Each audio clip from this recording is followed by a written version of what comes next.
Well, project number, I can't count anymore. I almost forgot to put this in. I buy these and put them on all my rides.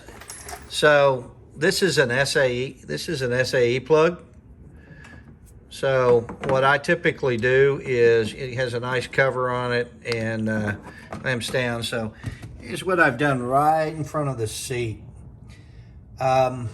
And mounted that, and then that goes directly to my battery. I have an inline fuse. I haven't hooked up the balance of it yet in there to play safe always. So that becomes my quick trickle charger. I've got, and man, I've had 2 or 3 of these around, 1.5 inch Schumachers that have multiple connections. And most of the time when you have multiple connections, if you look at it, one plug is an SAE. Now, the only thing you got to be careful of is your polarity, making sure you have the right polarities on these.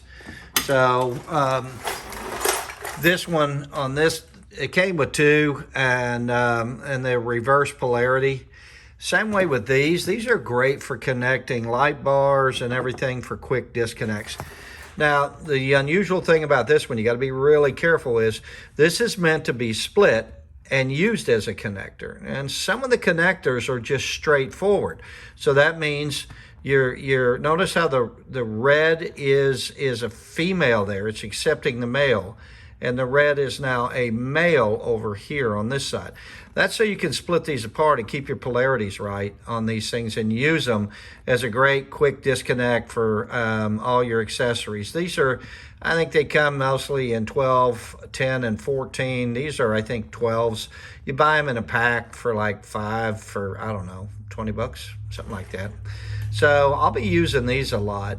What I like to do with this one too, I've already done it, I connect my electric jack. You can look back and see what I use for an electric in some of the posts, but it's worked great for me. It's a 3-ton, 6,000-pound jack that I modified just a little bit, and I actually plug this jack into here so that I get the best draw on it when I am, and I've extended the length of the cord on the jack so I can help jack somebody else up and not just my rigs. So this is a great add-on that works for me, and it makes it easy plug and play. You know, I pull up at home, put it in the garage, pop it, and put it in and walk away, and life's good. Anyway, hope this is a good tip for everybody. Have a good week.